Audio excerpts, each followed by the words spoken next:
ನಮಸ್ಕಾರ ಗುರುಗಳೇ. ಪೂರ್ಣಗುಣೈಕದೇಹಂ ನಿರ್ದೋಷಮಪ್ಯತಮತ್ವಖಿಲೈಸುವಕ್ಕೈಃ ಅಸ್ಯೋದ್ಭವಾದಿತಮಶೇಷವಿಶೇಷತೋಪಿ ವಂದ್ಯಂ ಸದಾ ಪ್ರಿಯತಮಂ ನಮಸನ್ನಮಾಮಿ.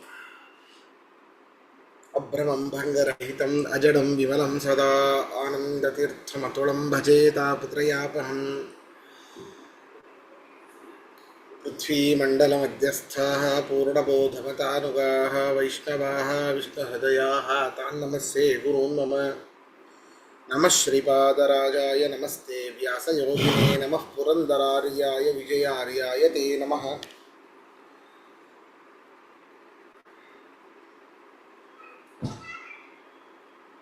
जलज्येष्ठनिभाकारं जगदीशपदाश्रयं जगतीतलविख्यातं जगन्नाथगुरुं भजे.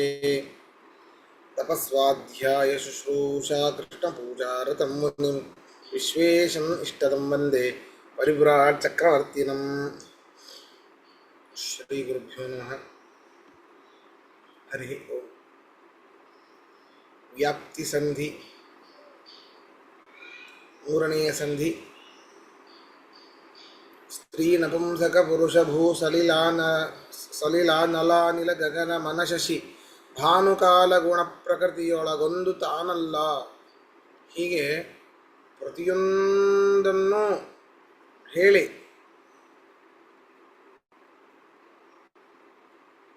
ಎಲ್ಲ ವ್ಯಕ್ತಿಗಳ ಬಗ್ಗೆ ಹೇಳಿ ಆಯಾಯ ವ್ಯಕ್ತಿಗಳು ಅವರವರ ಇಂದ್ರಿಯದಿಂದಾಗಿ ಏನನ್ನ ಗ್ರಹಣೆ ಮಾಡ್ತಾರೋ ಅದರಲ್ಲೂ ಕೂಡ ಪರಮಾತ್ಮನಿದ್ದಾನೆ. ಇಂದ್ರಿಯಗಳಿಗೆ ವಿಷಯಗಳಾದ ಶಬ್ದ, ರಸ, ರೂಪ, ಗಂಧ, ಸ್ಪರ್ಶ. ಶಬ್ದ, ಸ್ಪರ್ಶ, ರೂಪ, ರಸಗಂಧ, ಈ ರೀತಿ ಎಲ್ಲದರಲ್ಲೂ ಪರಮಾತ್ಮನೇ ಇರೋದು ಅಂತ ಹೇಳಿಕ್ಕೆ ಹೊರಟಿದ್ದಾರೆ. ಅಷ್ಟೇ ಅಲ್ಲ, ಆಯಾಯ ಇಂದ್ರಿಯಗಳೊಳಗಿದ್ದು ಪರಮಾತ್ಮನೇ ಭೋಗಿಸೋದು. ಇದು ನಿನ್ನೆ ಅಷ್ಟು ಕಷ್ಟ ಇಲ್ಲ, ಪದ್ಯದಲ್ಲೇ ಗೊತ್ತಾಗತ್ತೆ. ನೋಡೋಣ. ಹರಿಕಥಾಮೃತ ಸಾರ ಗುರುಗಳ ಕರುಣದಿಂದ ಪನಿತು ಪೇಳುವೆ ಪರಮ ಭಗವತ್ ಭಕ್ತರಿದನಾದರದಿ ಕೇಳುವುದು. ಹರಿಕಥಾಮೃತ ಸಾರ ಗುರುಗಳ ಕರುಣದಿಂದ ಪನಿತು ಪೇಳುವೆ ಪರಮ ಭಗವತ್ ಭಕ್ತರಿದನಾದರದಿ ಕೇಳುವುದು. ಮೂರನೇ ಪದ್ಯ ವ್ಯಾಪ್ತಿ ಸಂಧಿ. ಗಂಧರಸರೂಪ ಸ್ಪರ್ಶ ಶಬ್ದೊಂದು ತಾನಲ್ಲದರ ಪೆಸರಿಂದ ಕರೆಸುತ್ತ ಜೀವರಿಗೆ ತರ್ಪಕನು ತಾನಾಗಿ ಹೊಂದಿಕೊಂಡಿಹ ಪರಮ ಕರುಣಾ ಸಿಂಧು ಶಾಶ್ವತ ಮನವೇ ಮೊದಲ ಇಂದ್ರಿಯಗಳೊಳಗಿದ್ದು ಭೋಗಿಸುತ್ತಿಹನು ವಿಷಯಗಳ. ಗಂಧ, ರಸ, ರೂಪ, ಸ್ಪರ್ಶ. ಸ್ಪರ್ಶ ತತ್ಸಮ ತದ್ಭವ ರೂಪಗಳಿವೆಲ್ಲ. ಸ್ಪರ್ಶ ಅಲ್ಲ, ಸ್ಪರ್ಶ. ಸ್ಪರ್ಶ ಶಬ್ದ, ಅದರಲ್ಲಿ ಒಂದೊಂದರಲ್ಲೂ ಪರಮಾತ್ಮನಿದ್ದಾನೆ. ಒಂದೊಂದರಲ್ಲೂ ಪರಮಾತ್ಮನಿದ್ದಾನೆ. ಗಂಧ ಅಂದರೆ ಯಾರು? ಪರಮಾತ್ಮನೇನೆ. ನಮಗೆ ಮೂಗಿಗೆ ತಾಗುವಂತಹ ಆ ಒಂದು ವಿಷಯ ಅಲ್ಲ. ರಸ ಅಂದರೆ ಯಾರು? ಅದು ಪರಮಾತ್ಮನೇನೆ. ಯಾಕೆ ಅಂತಂದರೆ ತಾನಲ್ಲ ಅದರದರ ಪೆಸರಿಂದ ಕರೆಸುತ್ತ ಎಲ್ಲದರಲ್ಲಿ ಅಂತರ್ಗತನಾಗಿ ತದಾಕಾರ ತಚ್ಛಬ್ದವಾಚ್ಯನಾಗಿ ಪರಮಾತ್ಮನಿದ್ದಾನೆ. ಅದರದರ ಆಯಾಯ ಗಂಧ ರಸರೂಪಾದಿಗಳಿಂದ ಆಯಾಯ ಹೆಸರುಗಳಿಂದಲೇ ಪರಮಾತ್ಮನನ್ನ ಕರೀತಾರೆ. ಗಂಧ ಪರಮಾತ್ಮ, ರಸ ಪರಮಾತ್ಮ, ಶಬ್ದ ಪರಮಾತ್ಮ, ಸ್ಪರ್ಶ ಪರಮಾತ್ಮ, ರೂಪ ಪರಮಾತ್ಮ. ಹೀಗೆ ಕರೆಸುತ್ತ ಆ ಗಂಧ ಅನ್ನೋದಕ್ಕೆ ಗಂಧ ಅಂತ ಯಾಕೆ ಕರೀತಾರೆ ಅಂತಂದ್ರೆ ಗಂಧನಾಮಕನಾಗಿ ಪರಮಾತ್ಮ ಇದ್ದಾನೆ.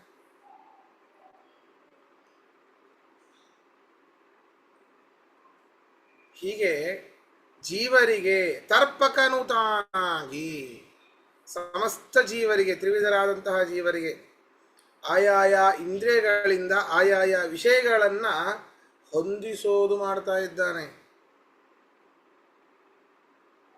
ವಿಚಾರ ಮಾಡಿ, ಅವನ ಅನುಗ್ರಹ ಇಲ್ಲದೇನೆ ನಮಗೆ ಏನೂ, ಯಾವ ಇಂದ್ರಿಯದಿಂದಲೂ ಏನೂ ಮಾಡಲಿಕ್ಕಾಗುವುದು. ಎಷ್ಟೋ ಜನ ಚಸ್ಮಾ ಹಾಕೊಂಡು, ಅಂದರೆ ಸ್ಪೆಕ್ಸ್ ಹಾಕೊಂಡು ಕೇಳ್ತಾ ಇದ್ದೀರಿ, ಸ್ಪೆಕ್ಸ್ ಹಾಕೊಂಡು ನೋಡ್ತಾ ಇದ್ದೀರಿ ನೋಡಿ. ಕೆಲವೊಬ್ರು ಮಿಷಿನ್ ಹಾಕೊಂಡು ಕೇಳ್ತಿರ್ಬೋದು, ಆ ರೀತಿ ಇಲ್ಲ ಅಂತ ಅನ್ಕೊಳ್ತೇನೆ. ಇನ್ನೇ ಬೇರೆಯವರು ಇರ್ತಾರೆ. ಆ ಶ್ರವಣೇಂದ್ರಿಯದಲ್ಲಿ ಪರಮಾತ್ಮ ಶಬ್ದಗ್ರಾಹಕನಾಗಿ ಅಷ್ಟು ಸರಿಯಾಗಿ ಇಲ್ಲ, ಅವನ ಇಚ್ಛೆ ಇಲ್ಲ ಅಷ್ಟೇ. ಆದ್ರಿಂದ ಮಿಷನ್ ಬೇಕು, ಇನ್ನೊಂದರ ಸಹಾಯ ಬೇಕು, ಜಡವಸ್ತುವಿನ ಸಹಾಯ ಬೇಕು.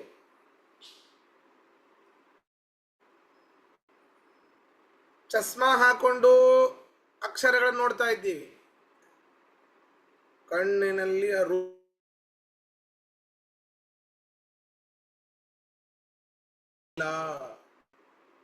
ಆದ್ದರಿಂದ ಆಯಾಯ ವಿಷಯಗಳನ್ನು ಆಯಾಯ ಇಂದ್ರಿಯಗಳಿಗೆ ಸರಿಯಾಗಿ ಕೊಡುವಂಥವನು ಪರಮಾತ್ಮ, ಅವರವರ ಆಯಾಯ ಜೀವಿಗಳ ಯೋಗ್ಯತೆಗೆ ಅನುಸಾರವಾಗಿ.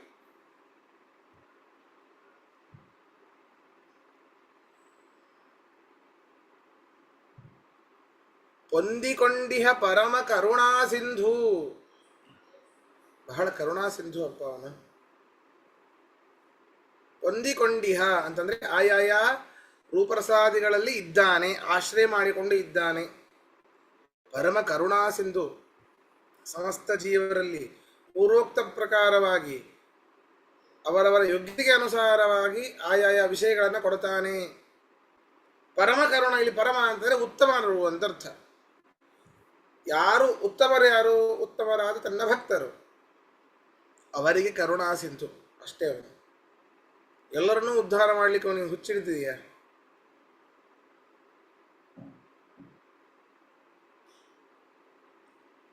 ಯಾರು ಅವನನ್ನ ಏಕೋಭಾವನೆಯಿಂದ ಭಜಿಸ್ತಾರೋ ಅಂಥವರಿಗೆ ಕರುಣಾ ಸಿಂಧು ಪರಮಾತ್ಮ, ದಯಾ ಸಮುದ್ರ. ಅರ್ಥಾತ್ ಏನಪ್ಪ ಅಂತ ಭಕ್ತರು ಅಂತ ಏನ್ ಮಾಡ್ತಾರೆ? ಅಂಥದ್ದು ಏನ್ ಮಾಡಬಲ್ಲರವರು ಅದನ್ನು ಹೇಳ್ತಾ ಇದ್ದಾರೆ.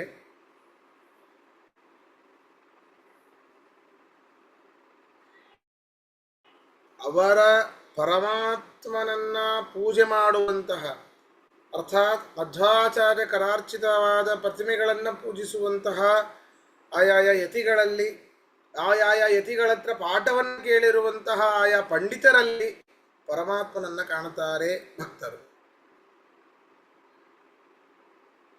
ಭಕ್ತ ಅಂದರೆ ಶರಣಾಗತಿ ಅಂತ ಅರ್ಥ. ಪರಮಾತ್ಮನಲ್ಲಿ ಎಲ್ಲ ರೀತಿಯಿಂದಲೂ ಶರಣಾಗತನಾದವನು ಮಾತ್ರ ಭಕ್ತನಾಗಲಿಕ್ಕೆ ಸಾಧ್ಯ. ನಾವು ಬರೀ ಪರಮಾತ್ಮನಲ್ಲಿ ಅದೇ ಅಹಂಕಾರ ಬರೋದಲ್ಲೇ ನಾವು ಪರಮಾತ್ಮರಾಗ್ತೇವೆ. ಇತರ ಪಂಡಿತರಿಗೆ ಶರಣಾಗತನಾಗೋದಿಲ್ಲ. ನಮಗಿಂತ ಸಣ್ಣವನವನು, ಹೋಯಿತು ಭಕ್ತಿಯಲ್ಲಿ. ಪರಮಾತ್ಮನನ್ನ ಬರೀ ಮೂರ್ತಿಯಲ್ಲಿ ಕಂಡ್ರೆ ಹೇಗೆ? ಎಲ್ಲದರಲ್ಲೂ ಕಾಣಬೇಕು, ಎಲ್ಲರಲ್ಲೂ ಕಾಣಬೇಕು. ಅದು ವಿಶೇಷವಾಗಿ ಜ್ಞಾನಿಯಲ್ಲಿ ಕಾಣಬೇಕು. ವಯಸ್ಸು ಸಣ್ಣದಾದ್ರೆ ಏನು, ನನಗಿಂತ ಅವನು ಜ್ಞಾನಿಯಾಗಿದೆ, ತಲೆ ಬಾಗಬೇಕು.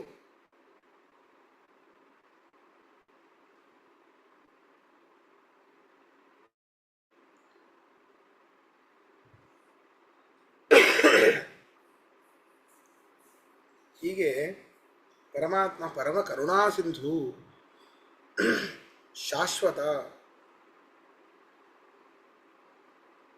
ಅದೇ ಯಾವ ರೀತಿಯಾದ ಅವನಿಗೆ ನಾಶಗಳಿಲ್ಲ, ಕಾಲತಃ ಸ್ವರೂಪತಃ ಗುಣತಃ, ದೇಹತಃ ಗುಣತಃ, ಯಾವ ರೀತಿಯಿಂದಲೂ ನಾಶ ಇಲ್ಲ ಪರಮಾತ್ಮನಿಗೆ. ಮನವೇ ಮೊದಲಾದ ದಶೇಂದ್ರಿಯಗಳು, ಮನಸ್ಸನ್ನು ಇಟ್ಕೊಂಡಾಗ ಏಕಾದಶಿ ಇಂದ್ರಿಯಗಳು ಆಗತ್ತೆ. ಪಂಚಜ್ಞಾನೇಂದ್ರಿಯ, ಪಂಚಕರ್ಮೇಂದ್ರಿಯ, ಒಂದು ಮನಸ್ಸು. ಮನವೇ ಮೊದಲಾದ ಇಂದ್ರಿಯಗಳಿಗೆ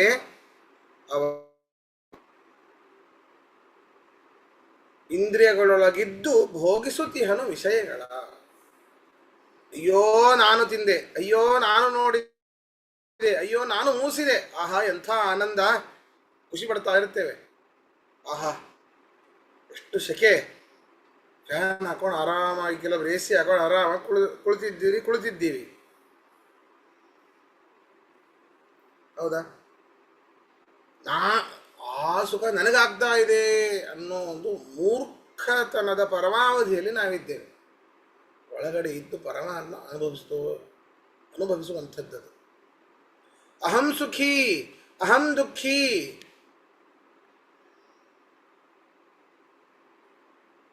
ಈ ಒಂದು ಮನೋಭಾವನೆ ಬರ್ತದೆ. ಅಲ್ಲ, ನಮಗಲ್ಲ ಇದು. ಪರಮಾತ್ಮನೇ ಸುಖ ಭೋಗಗಳನ್ನು ಅನುಭವಿಸ್ತಾ ಇರೋದು ಅವನು. ಆದ್ದರಿಂದಾಗಿ ಪರಮ ಕರುಣಾ ಸಿಂಧುವಾದ, ಶಾಶ್ವತನಾದರೆ ಅನಾದಿಯಾದ, ಯಾವ ರೀತಿಯಾದ ನಾಶವೂ ಇಲ್ಲದೆ ಇರುವಂತಹ ಅನಾದಿ ಮೂರ್ತಿಯಾದ ಆ ಪರಮಾತ್ಮ ಮನವೇ ಮೊದಲಾದ 11 ಇಂದ್ರಿಯಗಳೊಳಗೆ ಇದ್ದು ವಿಷಯಗಳ ಭೋಗಿಸುತ್ತಿಹನು. ಆಯಾಯ ಇಂದ್ರಿಯಗಳಿಗೆ ಆಯಾಯ ವಿಷಯಗಳನ್ನು ಗ್ರಹಣೆ ಮಾಡಿ, ಇಂದ್ರಿಯಗಳಿಂದ ಆಯಾ ವಿಷಯಗಳನ್ನು ಗ್ರಹಣೆ ಮಾಡಿ ಭೋಗಿಸ್ತಾ ಇದ್ದಾನೆ ಅಂತ ವ್ಯಾಪ್ತತ್ವದ ಚಿಂತನೆಯನ್ನು ನಮ್ಮಲ್ಲಿ ಮೊದಲಿಗೆ ನಾವು ಏನು ಮಾಡಬೇಕಂದ್ರೆ, ಹೊರಗಡೆ, ಅದೇ ಹೇಳೋದು, ಹೊರಗಡೆ ಪರಮಾತ್ಮನ ನೋಡಲಿಕ್ಕೆ ಹೋಗ್ತೇವೆ. ಮೂರ್ತಿಗಳಲ್ಲಿ ಇತರ ನಾವು ನೋಡೋದೇ ಮೂರ್ತಿಗಳು, ಕೆಲವು ಅದನ್ನು ನೋಡೋ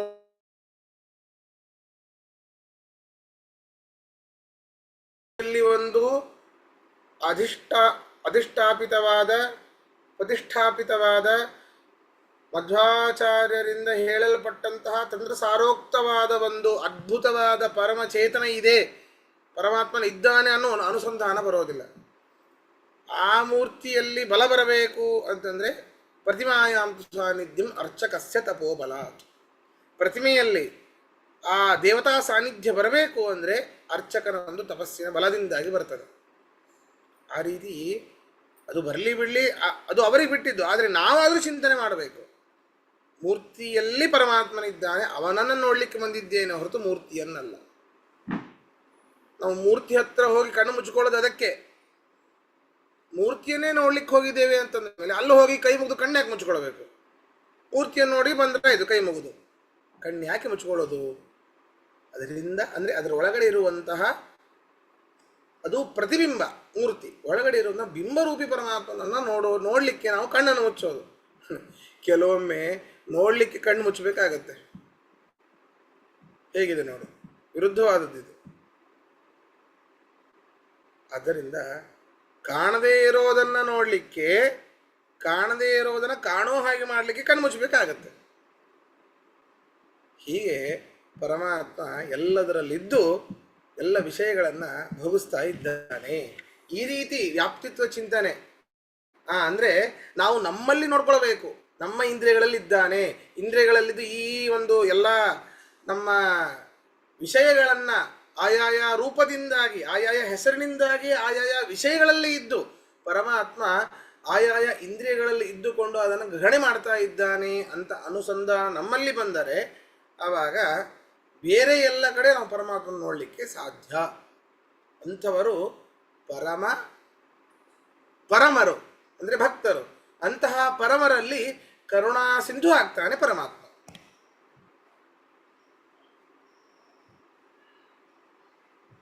ಪ್ರಶ್ನೆ ಇದ್ರೆ ಕೇಳಿ.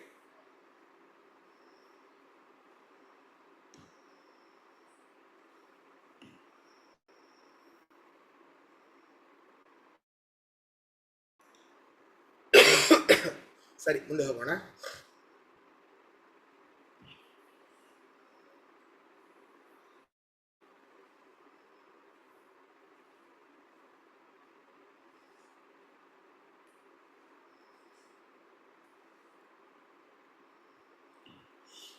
ಶ್ರವಣ ನಯನ ಘ್ರಾಣ ತ್ವಗ್ರಸ ನಿವುಗಳಲ್ಲಿ ವಾಕ್ಪಾಣಿ ಪಾದಾದ್ಯವಯವಗಳಲ್ಲಿ ತದ್ಗುಣಗಳಲ್ಲಿ ತತ್ಪತಿಗಳೊಳಗೆ ಪ್ರವಿತತನುತಾನಾಂಗಿ ಕೃತಿಪತಿ ವಿವಿಧ ಕರ್ಮವ ಮಾಡಿ ಮಾಡಿಸಿ ಭವಕ್ಕೆ ಕಾರಣನಾಗಿ ತಿರುಗುಸುತಿಹನು ತಿಳಿಸದಲೆ. ತಿಳಿಸಿ ಏನನ್ನ ಮಾಡ್ಯಾನ ಹೇಳ್ರಿ, ತಿರುಗುಸುತಿಹನು ತಿಳಿಸದಲೆ. ಏನೋ ವಿಷಯ ಗೊತ್ತೇ ಆಗೋದಿಲ್ಲ. ಹಿಂದಿನ ಜನ್ಮದಲ್ಲಿ ಏನಾಗಿದ್ಯಪ್ಪ ಹೇಳ್ರಿ, ಒಬ್ಬರಾದ್ರೂ ಹೇಳ್ರಿ. ಎಂತಹ ಅಪರೋಕ್ಷ ಜ್ಞಾನ ಕೆಲವೊಮ್ಮೆ ಗೊತ್ತಾಗೋದಿಲ್ಲ.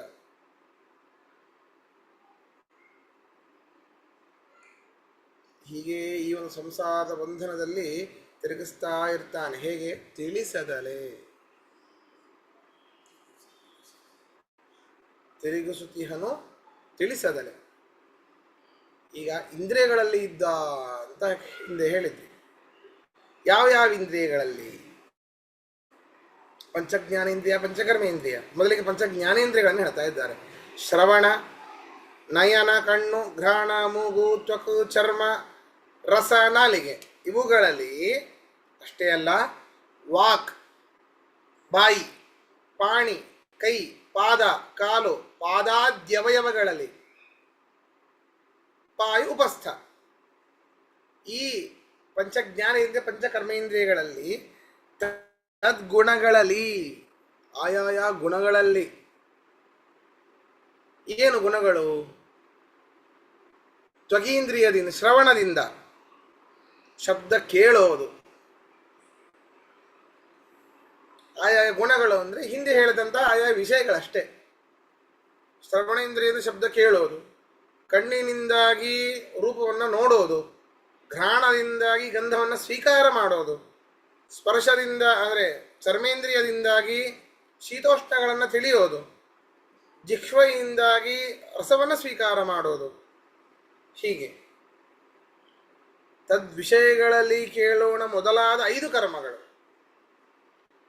ಆಯಾ ವಿಷಯಗಳು ಅಂತಂದ್ರೆ, ಶ್ರವಣಕ್ಕೆ ವಿಷಯ ಅಂತಂದ್ರೆ ಕೇಳುವಂತಹ ಒಂದು ಕ್ರಿಯೆ.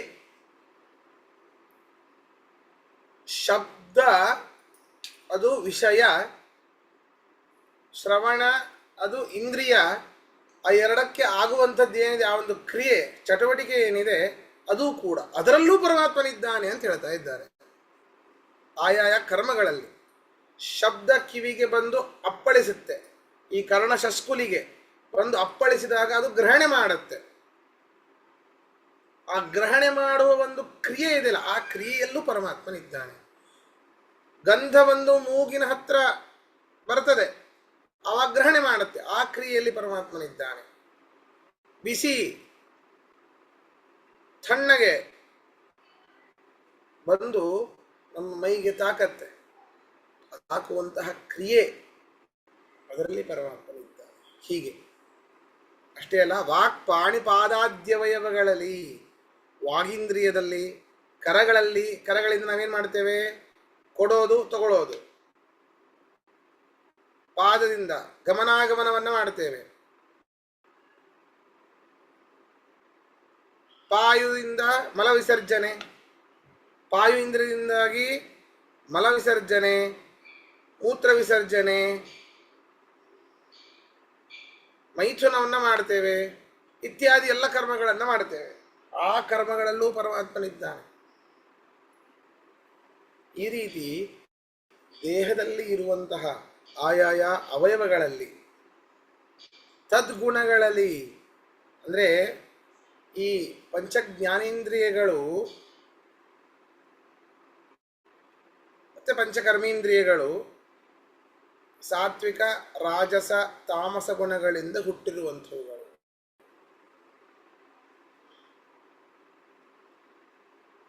ತಾಮಸ ಅಹಂಕಾರದಿಂದಾಗಿ ಪಂಚಭೂತಗಳ ಸೃಷ್ಟಿ. ರಾಜಸ ಅಹಂಕಾರದಿಂದಾಗಿ ಪಂಚಜ್ಞಾನೇಂದ್ರಿಯ ಪಂಚಕರ್ಮೇಂದ್ರಿಯಗಳ ಸೃಷ್ಟಿ. ಭಾಗವತದಲ್ಲಿ ಸ್ಪಷ್ಟವಾಗಿ ಹೇಳ್ತಾರೆ. ಸೃಷ್ಟಿಯ ಅದ್ಭುತವಾದ ಪರಿಚಯ ಮೈತ್ರೇಯರು ವಿದುರನಿಗೆ ಮಾಡಿಕೊಡುತ್ತಾರಲ್ಲಿ. 3ನೇ ಸ್ಕಂದದಲ್ಲಿ ಬರೋದದೇ. ಅದ್ಭುತವಾಗಿ ಮಾಡಿಕೊಡ್ತಾರೆ. ಯಾವ ಡೌಟೇ ಇಲ್ಲ, ಆ ರೀತಿ ಮಾಡಿಕೊಡ್ತಾರೆ. ಯಾಕೆ ಇವುಗಳ ಸೃಷ್ಟಿಯೇ ಯಾಕಾಯಿತು ಮೊದಲಿಗೆ? ಅದ್ಭುತ, ಒಂದೊಂದು ಸಂಗತಿಗಳು ಅದ್ಭುತ. ಅದರಲ್ಲಿ ಯಾಕಾಯಿತು ಹೀಗೆ ಅಂತ ಹೇಳಿ, ಹೀಗೆ ಈ ಇಂದ್ರಿಯಗಳಲ್ಲಿ ಇರ್ತಾನೆ ಅಂತಂದ್ರೆ ಇಂದ್ರಿಯಗಳಲ್ಲೇ ಇರೋದಿಲ್ಲ, ಇಂದ್ರಿಯಗಳಿಗೆ ಅಭಿಮಾನಿಯಾದ. ಆಮೇಲೆ ಇನ್ನೊಂದು, ಸಾತ್ವಿಕ ಅಹಂಕಾರದಲ್ಲಿ ಮೂರು, ವೈಕಾರಿಕ, ತೈಜಸ, ತಾಮಸ ಅಂತೆಲ್ಲ ಹೇಳಿದ್ವಿ. ತೈಜಸ ಇಸಿಕೊಳ್ಟು ರಾಜಸ, ವೈಕಾರಿಕ ಇಸಿಕೊಳ್ಟು ಸಾತ್ವಿಕ. ಸಾತ್ವಿಕ ಅಹಂಕಾರದಿಂದಾಗಿ ಆಯಾಯ ಇಂದ್ರಿಯಾಭಿಮಾನಿ ದೇವತೆಗಳು ಹುಟ್ಟಿದ್ರು. ಮೊದಲಿಗೆ ಪರಮಾತ್ಮ ಪ್ರಳಯ ಕಾಲದಲ್ಲಿ ಏನೂ ಇರಲಿಲ್ಲ, ಪರಮಾತ್ಮ ಒಬ್ಬ ಇದ್ದ. ಆಮೇಲೆ ಮಹತ್ತತ್ವ ಸೃಷ್ಟಿ. ಅಂದರೆ ವಿಚಾರ ಮಾಡಿ, ಮಡಿಕೆ ಮಾಡಬೇಕು ಅಂತಂದರೆ ಹಿಂದೆ ಎಷ್ಟು ಕೆಲಸ ಇರ್ತದೆ, ಎಷ್ಟು ಕೆಲಸ ಇರ್ತದೆ. ಮಣ್ಣನ್ನು, ಎಲ್ಲೋ ಇರೋ ಮಣ್ಣನ್ನು ತರಬೇಕು, ಅದನ್ನು ನೀರು ಹಾಕಿ ಕಲಿಸ್ಬೇಕು, ಅದರಲ್ಲಿ ದಾರ, ಕೂದಲ ಇತ್ಯಾದಿ ಕಸ ಕಡ್ಡಿಗಳನ್ನು ತೆಗಿಬೇಕು, ಎಲ್ಲ ರಾ ಮೆಟೀರಿಯಲ್ಗಳನ್ನು ರೆಡಿ ಮಾಡಬೇಕಲ್ಲ. ಹಾಗೆ ಈ ಬ್ರಹ್ಮಾಂಡವೆಂಬ ಮಡಿಕೆಯನ್ನು ಮಾಡಲಿಕ್ಕೆ ರಾ ಮಟೀರಿಯಲ್ಗಳನ್ನು ರೆಡಿ ಮಾಡಿದ ಪರಮಾತ್ಮ. ಅದೇ ಮಹತ್ತತ್ವ. ಮಹತ್ತತ್ವ ಅಂತಂದರೆ ಸುಪ್ತ ಚೇತನ, ಸುಪ್ತ ಪ್ರಜ್ಞೆ, ಅದೇ ಚತುರ್ಮುಖ. ಚತುರ್ಮುಖನ ಸೃಷ್ಟಿ. ಚತುರ್ಮುಖನಿಂದಾಗಿ ಮಹತ್ತತ್ವದಿಂದ ಅವನು ಮನಸ್ಸಿನಿಂದ 4 ಜನ, ಸನಕ, ಸನಂದನ, ಸನತ್ ಕುಮಾರ, ಸನತ್ ಸುಜಾತ, 4 ಜನ ಸೃಷ್ಟಿ ಮಾಡ್ದ ಅಂತೆ. ನಿಮ್ಮನ್ನ ಸೃಷ್ಟಿ ಮಾಡ್ಕೊಂಡು ಹೋಗ್ರು ಅಂತ. ಆದರೆ ಇಲ್ಲ ಇಲ್ಲ, ನಾವೆಲ್ಲ ಈ ಸಂಸಾರದಲ್ಲೆಲ್ಲ ಬೀಳೋದಿಲ್ಲ ಅಂತೇಳಿ ಅಖಂಡ ಬ್ರಹ್ಮಚರ್ಯವನ್ನು ಮಾಡಿದರು. ಸಿಟ್ಟು ಬಂತು ಬ್ರಹ್ಮದೇವರಿಗೆ. ಆ ಸಿಟ್ಟಿನಿಂದ ರುದ್ರದೇವರು ಹುಟ್ಟಿದರು.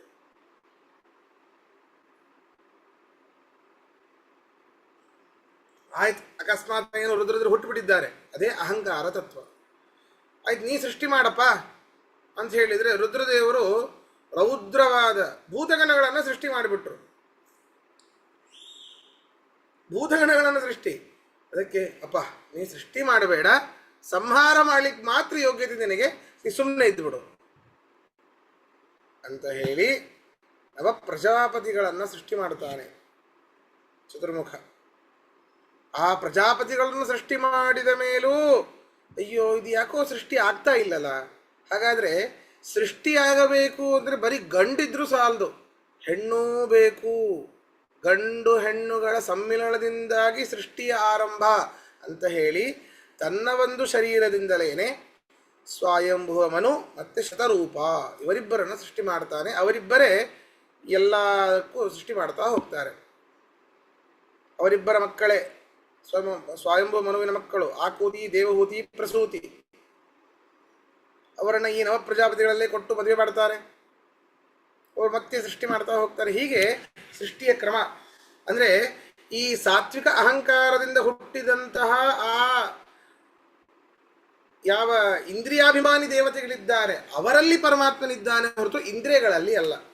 ಅದನ್ನೇ ಹೇಳಿದ್ದವರು ಜಗನ್ನಾಥದಾಸರು. ತದ್ಗುಣಗಳಲ್ಲಿ ತತ್ಪತಿಗಳೊಳಗೆ, ತತ್ಪತಿಗಳು ಅಂತಂದ್ರೆ ಆಯಾಯ ಇಂದ್ರಿಯಗಳ ಅಭಿಮಾನಿ ಪತಿ, ಒಡೆಯ ಯಾರು? ಅಭಿಮಾನಿ ದೇವತೆಗಳು.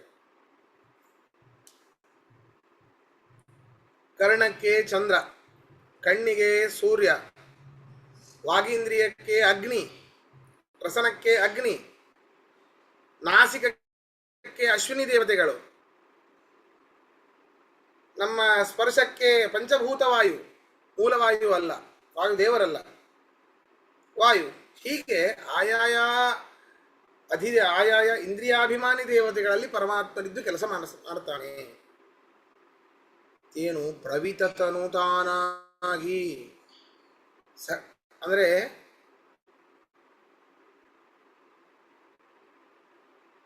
ವ್ಯಾಪ್ತನಾಗಿದ್ದಾನೆ ಅಂದರ್ಥ. ಪ್ರವಿತತನು ಬಹಳ ಅದ್ಭುತವಾಗಿ ವ್ಯಾಪ್ತನಾಗಿದ್ದಾನೆ. ತಾನಾಗಿ ಅಂತಂದ್ರೆ ಇನ್ನೊಬ್ಬರ ಪ್ರೇರಣೆ ಇಲ್ಲ ಅವನಿಗೆ, ಇನ್ನೊಬ್ಬರ ಒಂದು ಆರ್ಡರಿಂದ ಅವನೇನು ಮಾಡೋವನಲ್ಲ, ಅವನಿಗೆ ಮನಸ್ಸು ಬಂದ ಹಾಗೆ ಮಾಡುವಂಥವನು. ಕೃತಿಪತಿ. ಕೃತಿಪತಿ ಯಾರು ಅಂದರೆ ಪ್ರದ್ಯುಮ್ನ. ಆ ಕೃತಿನಾಮಕ ಲಕ್ಷ್ಮೀಪತಿ, ಲಕ್ಷ್ಮೀ, ಕೃತಿನಾಮಕ ಲಕ್ಷ್ಮಿ, ಅವನ ಪತಿಯಾದ ಪ್ರದ್ಯುಮ್ನ ರೂಪಿ ಪರಮಾತ್ಮ. ಅಂತಹ ಕೃತಿಪತಿ ವಿವಿಧ ಕರ್ಮವ ಮಾಡಿಸಿ ಅನೇಕ ಕರ್ಮಗಳನ್ನು ಮಾಡ್ತಾನೆ, ನಮ್ಮಿಂದ ಅವನೇ ಒಳಗಡೆ ನಿಂತು ಮಾಡಿಸ್ತಾನೆ, ಈ ಭವಕ್ಕೆ ಕಾರಣನಾಗ್ತಾನೆ. ಕಾರಣನಾಗಿ ತಿರುಗಿಸುತ್ತಿಹನು ತಿಳಿಸದಲೆ. ವಿಚಾರ ಮಾಡಿ, ಅವನೇ ನಮಗೆ ಗೊತ್ತಿಲ್ಲದೇನೆ ಈ ಭವದಲ್ಲಿ ಏನೇ ತಿರುಗಿಸ್ತಾ ಇರ್ತಾನೆ. ಹಾಗಾದ್ರೆ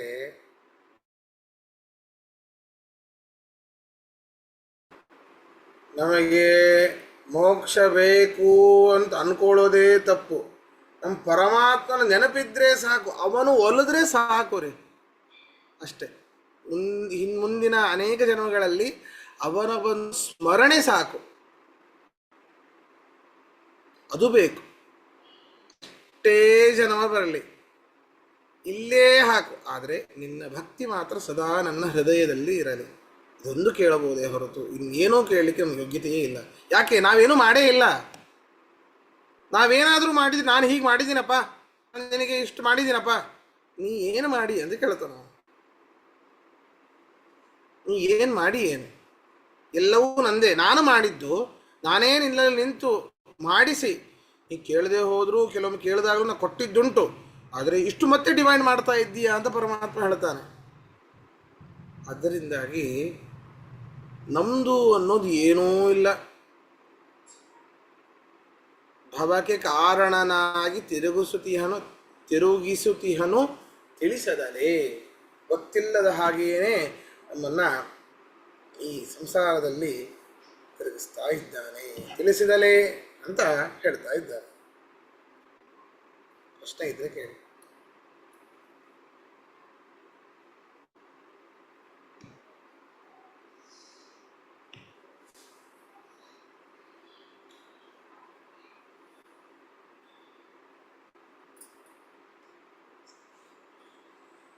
ಸರಿ, ಹಾಗಾದರೆ ಇವತ್ತಿನ ಪಾಠ ಮುಗಿಸೋಣ.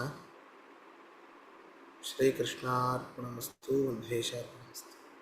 ಶ್ರೀಕೃಷ್ಣ. ನಮಸ್ಕಾರ.